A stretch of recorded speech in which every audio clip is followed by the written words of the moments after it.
اعوذ باللہ من الشیطان الرجیم بسم اللہ الرحمن الرحیم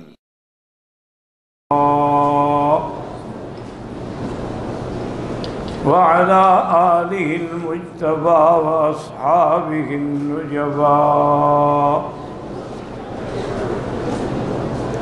اللہم صل علی سیدنا محمد النبی الأمی الہاشمی وعلى آلہ واصحابہ نجوم الہدى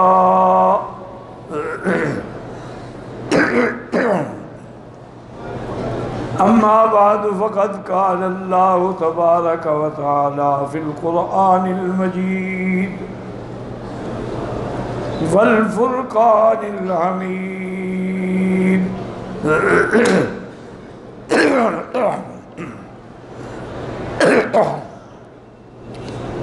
اعوذ باللہ من الشیطان الرجیم بسم اللہ الرحمن الرحیم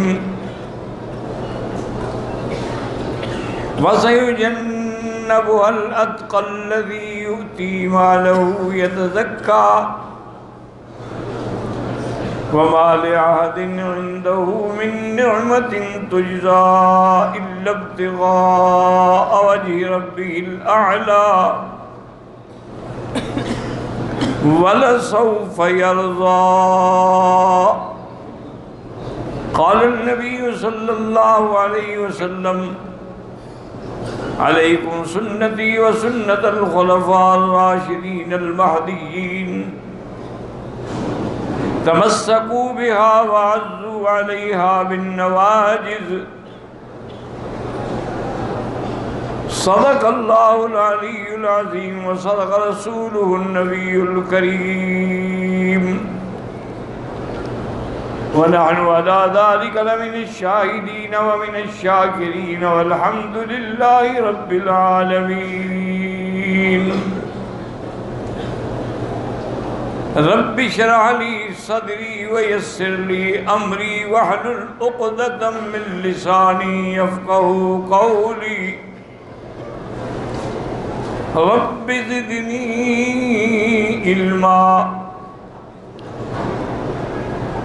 سبحانك لا علم لنا إلا ما علمتنا إنك أنت العليم الحكيم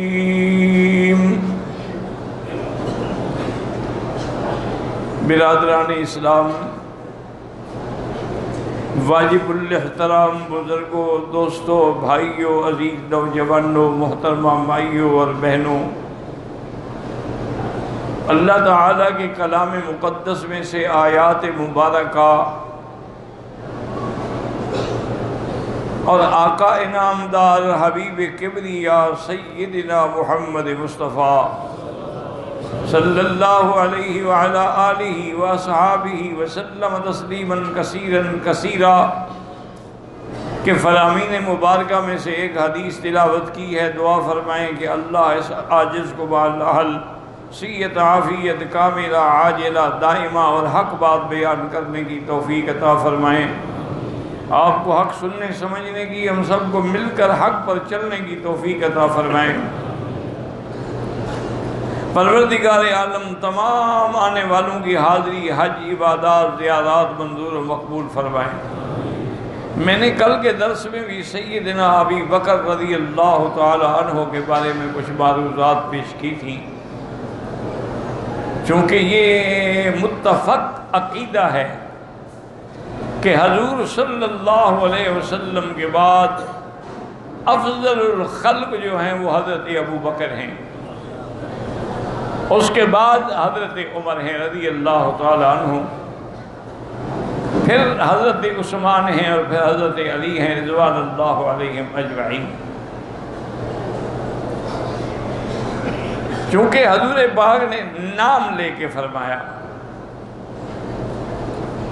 آپ نے فرمایا کہ فَاقْتَدَوْا بِالَّذِينَ مِن بَعْدِ أَبِي بَكْرٍ وَعُمَرٍ، میرے بعد اقتداء کرنی ہے تو ابی بکر اور عمر کی اقتداء کرو، یعنی نام لیا حضور پاک۔ حتیٰ کہ ایک روایت میں آتا ہے کہ ایک عورت نے آ کے حضور سے مسئلہ پوچھا، اور مسئلہ پوچھنے کے بعد عرض کرنے لگی کہ یا رسول اللہ، موت و حیات تو سب کے لیے ہے، اگر میں پھر کبھی مدینے میں آؤں سوال کے لیے اور آپ کو نہ پاؤں تو پھر میں کہاں جاؤں؟ فرمایا فاتح ابی بکر، پھر ابو بکر سے جا کے پوچھنا۔ تو حضور نے حضرت ابی بکر کا نام لیا۔ اللہ نے حضرت ابی بکر کو کئی فضائل سے نوازا۔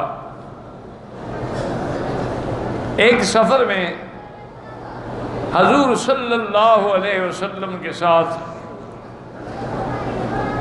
ازواج مطہرات میں سے سیدہ عائشہ صدیقہ رضی اللہ تعالی عنہا بھی تھی۔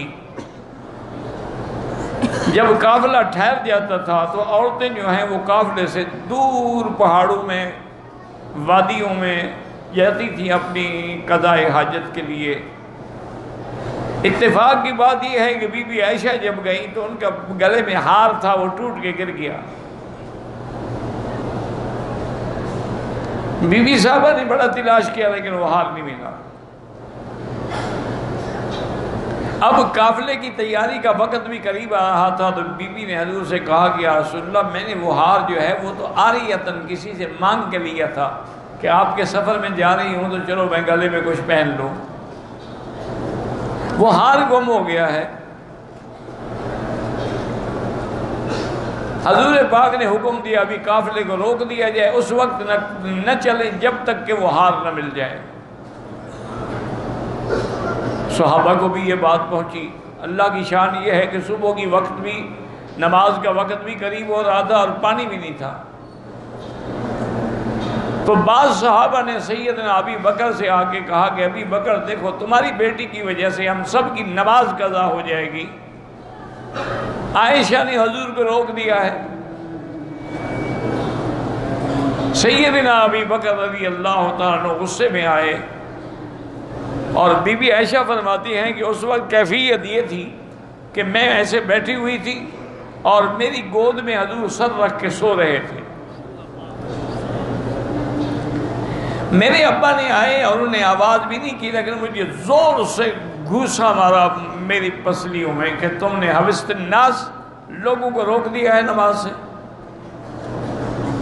بی بی صاحبہ فرماتی ہیں کہ مجھے بڑی تکلیف ہوئی، لیکن میں نے کوشش کی کہ میں ہلوں نہیں تاکہ حضور کی نیند میں فرق نہ آ جائے، لیکن اس کے باوجود بھی میرے آنسو نکلے اور حضور کے رخسار پہ گرے تھے، حضور بیدار ہو گئے۔ ابھی حضور اس واقعے کی تحقیق فرما رہے تھے کہ اللہ نے جبریل علیہ السلام کو نازل فرمایا، اور اللہ نے قرآن پاک میں باقاعدہ حکم جاری کر دیا فَإِن لَّمْ تَجِدُوا مَاءً فَتَيَمَّمُوا صَعِيدًا طَيِّبًا۔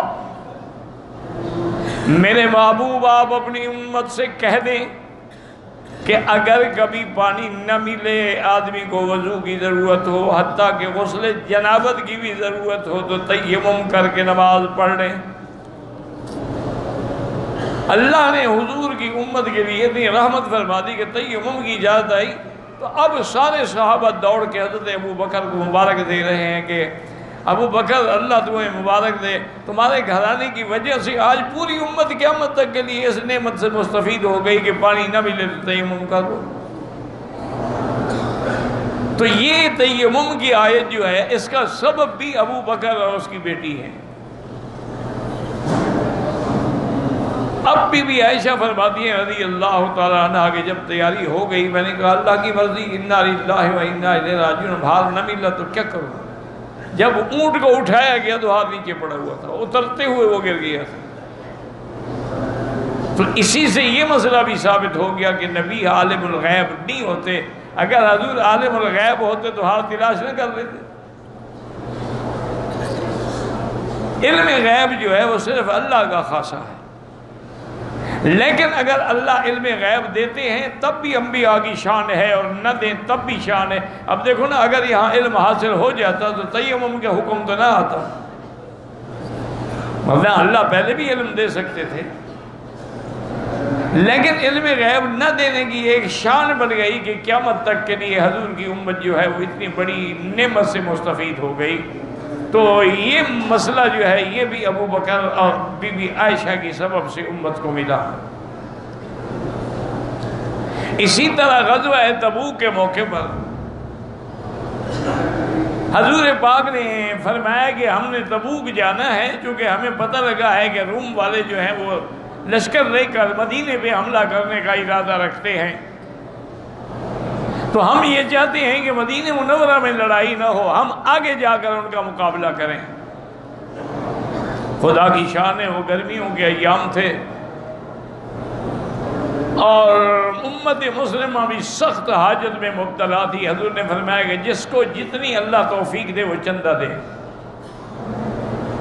تاکہ غزوہ تبوک کی تیاری کی جا سکے۔ تو یہیں سے علماء نے مسئلہ نکالا ہے کہ دین کے کام کے لیے، مدرسے کے لیے، مسجد کے لیے، جہاد کے لیے چندہ کرنا منع نہیں ہے، یہ تو سنت ہے، لیکن چندہ کر کے لوگوں کا مال کھا جانا جو ہے یہ بہت بڑا گناہ ہے۔ کسی ایک آدمی کے پیسے کھا جائے، لیکن جب لاکھوں لوگوں کا چندہ ہو اور آدمی کھا جائے۔ اور آج کل ہمارے اکثر پیر اور مولوی الا ماشاءاللہ اس وبا میں مبتلا ہیں، دعا کریں اللہ ان کو کسی کا محتاج نہ کرے، اور کیا کر سکتے ہیں؟ ورنہ آپ خود اندازہ کریں کہ ایک آدمی ہے، مثلا امام مسجد ہے، خطیب ہے، محتمم ہے مدرسے کا، کوئی جائیداد نہیں، کوئی آمدنی نہیں، لیکن اس کے ٹھاٹ باٹ دیکھو، اس کی گاڑیاں دیکھو، اس کے دفتر دیکھو، اس کے نوکر چاکر دیکھو، یہ کہاں سے آتی ہے؟ مانا ہے کہ امت کے چندے کا پیسہ کھا رہے ہیں، لاکھوں روپے کے موبائل انہوں نے ہاتھ میں رکھے ہوئے ہوتے ہیں، کس کے پیسے ذریعے جا رہے ہیں؟ زکوٰۃ کے پیسے سے۔ حضرت امیر المومنین عمر بن الخطاب رضی اللہ تعالیٰ فرماتے ہیں کہ میں آج بڑا خوش ہوا کہ آج میرے گھر میں بہت پیسے تھے۔ میں نے کہا آج تو یقیناً میں ابو بکر سے نمبر لے جاؤں گا۔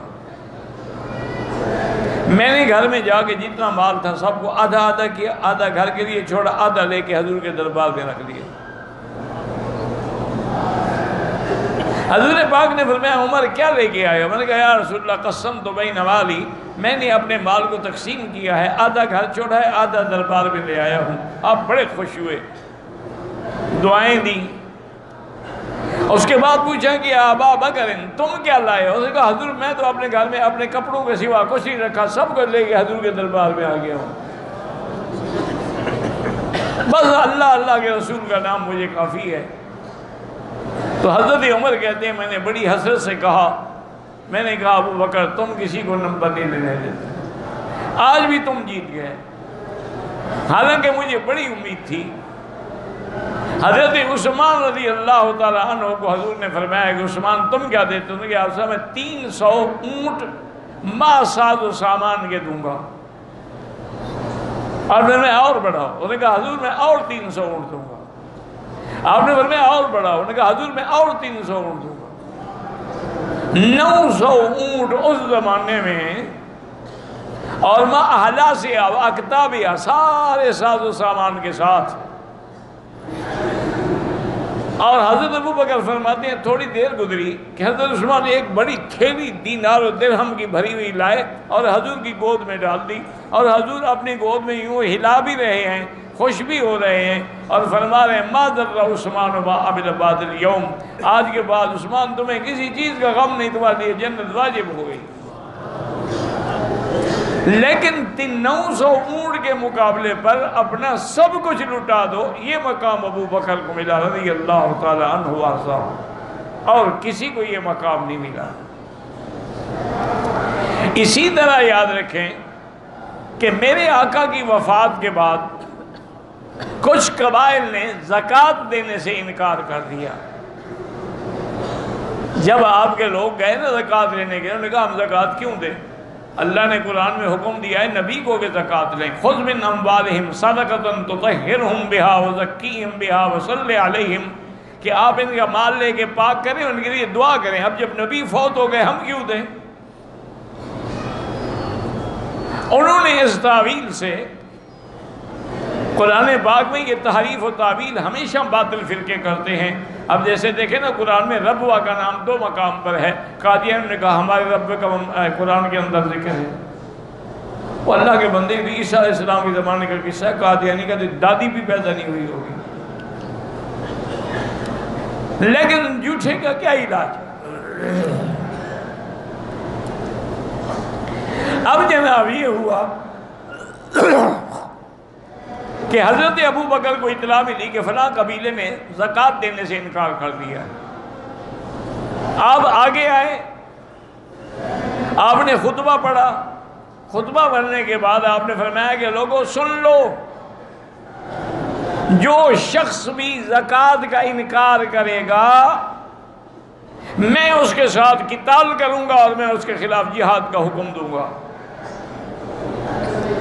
حضرت عمر آگے آئے، انہوں نے کہا ابو بکر کیا کہہ رہے ہو یا خلیفۃ رسول اللہ، کیا کہہ رہے ہو؟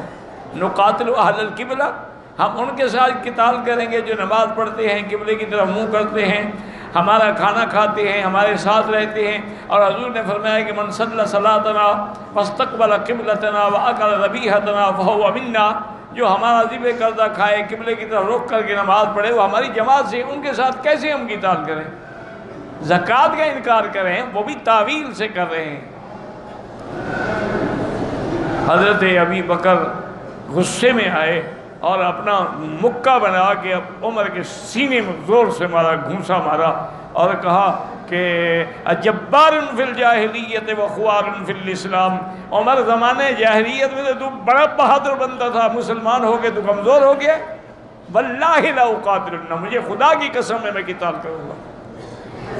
لو منعونی اکالا لقاتلتموہ، اگر ایک زکوٰۃ میں رسی دیتے تھے نا وہ بھی نہیں دیں گے تو میں قتال کروں گا۔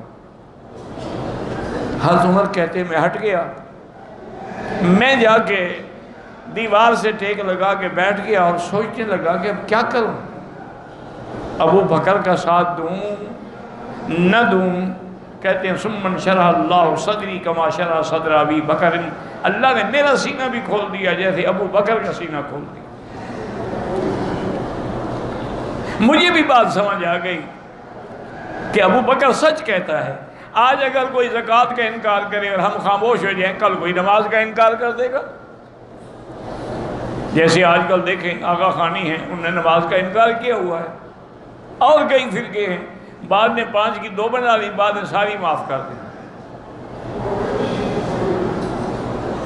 تو حضرت عمر کہتے ہیں میرے دماغ میں بات آ گئی، میں نے کہا کہ ابو بکر، میں آگے آیا اور میں نے کہا ابو بکر واللہ مجھے خدا کی قسم ہے میں تیری قیادت میں ایک سپاہی بن کے لڑوں گا، تو حق پر ہے۔ ہمیں بات سمجھ نہیں آ رہی تھی۔ تو یہ منکرین زکوٰۃ جو ہے، چونکہ انکار زکوٰۃ جو ہے قرآن کا انکار ہے اور ارتداد مرتد ہے، اور مرتد کی سزا قتل ہے، تو یہ منکرین زکوٰۃ کے ساتھ جو مقابلہ تھا وہ بھی حضرت ابو بکر کی شان ہے۔ حضور کے زمانے میں بھی، اس کے بعد بھی کچھ نبی جھوٹے پیدا ہوئے، مسیلمۃ الکذاب، اسود العنسی، طلیحہ، اسی طرح ایک عورت تھی سجاحہ اس کا نام تھا، اس نے بھی کہا میں نبی ہوں۔ یہ جھوٹے نبی پیدا ہوئے، جیسے آپ کے یہاں مسیلمۃ الپنجاب ہے، اس وقت مسیلمۃ الکذاب تھا۔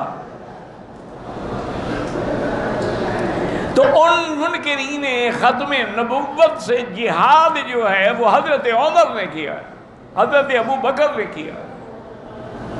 پہلا لشکر حضرت اسامہ کی قیادت میں بھیجا اور تمام منکرین ختم نبوت کی طاقت کو ختم کر دیا، قتل کر دیا، مٹا ڈالا، ان کا نام و نشان بھی ختم ہوا۔ تو منکرین نبوت کے خلاف جہاد کرنے والا بھی ابو بکر ہے رضی اللہ تعالیٰ عنہ۔